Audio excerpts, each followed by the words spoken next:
I want to know, how can you take your gravity of your leadership and make sure that it's a gravitational pull and not a gravitational push? How can you make sure that your gravity in this world is a pulling gravity where people want to be around you, people love being part of something, they love that belonging?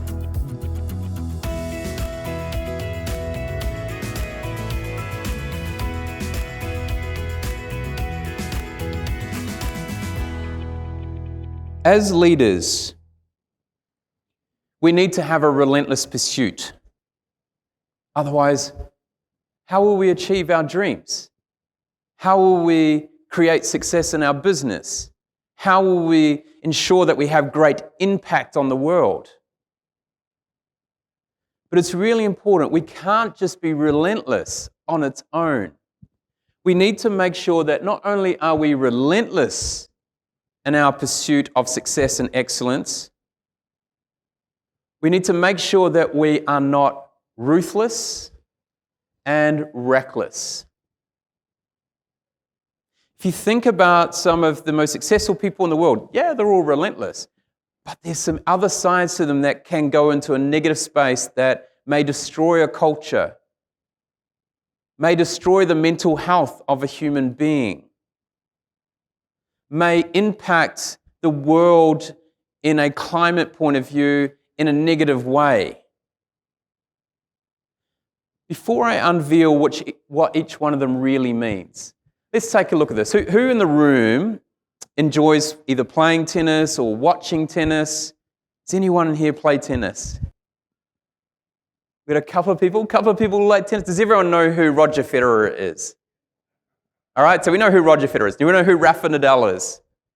Okay, we've got a few nods. I think we're warming here. Does anyone know who Novak Djokovic is? All right, excellent. Okay, now we're moving there. Some may not know, that's okay, but just come with me here a little bit. If we think about all three, they coming into 2022, they had all won 20 Grand Slam titles. Amazing period of tennis. Absolutely phenomenal for any sport, anything in the world, to have three amazing people going at it every single time. But all three people were very different. Yes, they had won 20 Grand Slams. Now Nadal has 21. He's kind of got that little accolade now, and he can be one above them. But if we think about it in a way, Roger Federer is very relentless, but he's not 24/7. He's relentless in ensuring that when he's on the court, when he's practicing, when he's playing, he's 100% in high performance mode. When he's not there, he's 100% in how can I recover both mentally and physically? How can I give my absolute heart and soul to my family, to my charity, to my friends?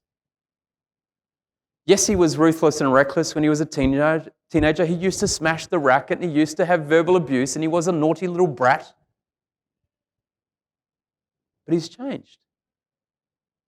But if we look at Nadal, if anyone's seen him, every time he goes to serve or he's waiting there, and he'll pull his shorts and he'll scratch his ear and he'll pull his hair back, and he pushes the boundary every single time when it comes to the time limit. So not only is he relentless, but he's also starting to go in that ruthless space where, you know what, whether you like it or not, you have to follow what I do. You have to put up with my behavior. It's not bad behavior, you just have to put up with it.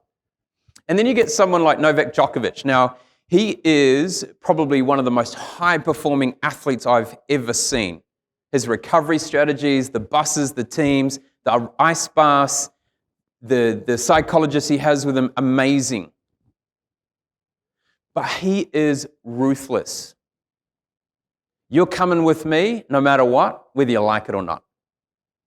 And he's also reckless. He's careless of consequences. He didn't care when he came to the Australian Open in Australia that he wasn't vaccinated.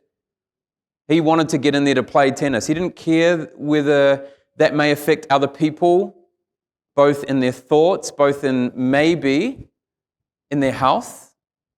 That wasn't in his priority. So which one would you rather follow? Roger Federer Rafa Nadal or Novak Djokovic? Let's put it into a corporate setting here. Who knows Ingenuity? Everyone know Ingenuity? Former PepsiCo CEO, amazing ambassador for India, lived a lot over abroad. I love this about her. I'm not sure if you know. But her 20 executives, when she was CEO at PepsiCo, she's now on the board of Amazon, she went and visited every single one of their parents, went to their home to say thank you. Thank you for creating an amazing human being that is making a difference in the world. How many leaders do you know who have visited the parents of their executives? But she is relentless. She was relentless in taking PepsiCo from a struggling business to a thriving business, to shifting the way people consumed beverages, to not just being about the Pepsi brand, to exploring it and expanding it. But then you have someone like Steve Jobs, very relentless, very ruthless. Come with me, I'm going to show you the way. For most parts, he wasn't reckless in a way. He definitely was when he was earlier in his days. By the end, he'd kind of let that go. But then we have Elon Musk. What would you do with $44 billion? Would you buy Twitter? He was very relentless, but he's very ruthless and extremely reckless. He's on to his third wife. His teenage boys do not talk to him. A lot of his staff do hate him, but they still work for him. So he looks through the lens of, yes, non-stop commitment to producing success, but he takes no prisoners along the way and careless of consequences. And I want you to think about this both as an individual person. How can you be relentless in your pursuit of what you do without being ruthless or reckless in the way you look after yourself, in your health, and in the way you lead? But also in the companies that you lead, or in the teams that you lead, or the communities you are living with. How can you be relentless without being ruthless or reckless?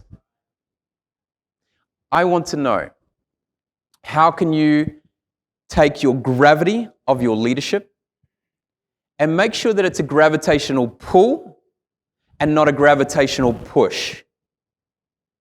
How can you make sure that your gravity in this world is a pulling gravity where people want to be around you, people love being part of something, they love that belonging?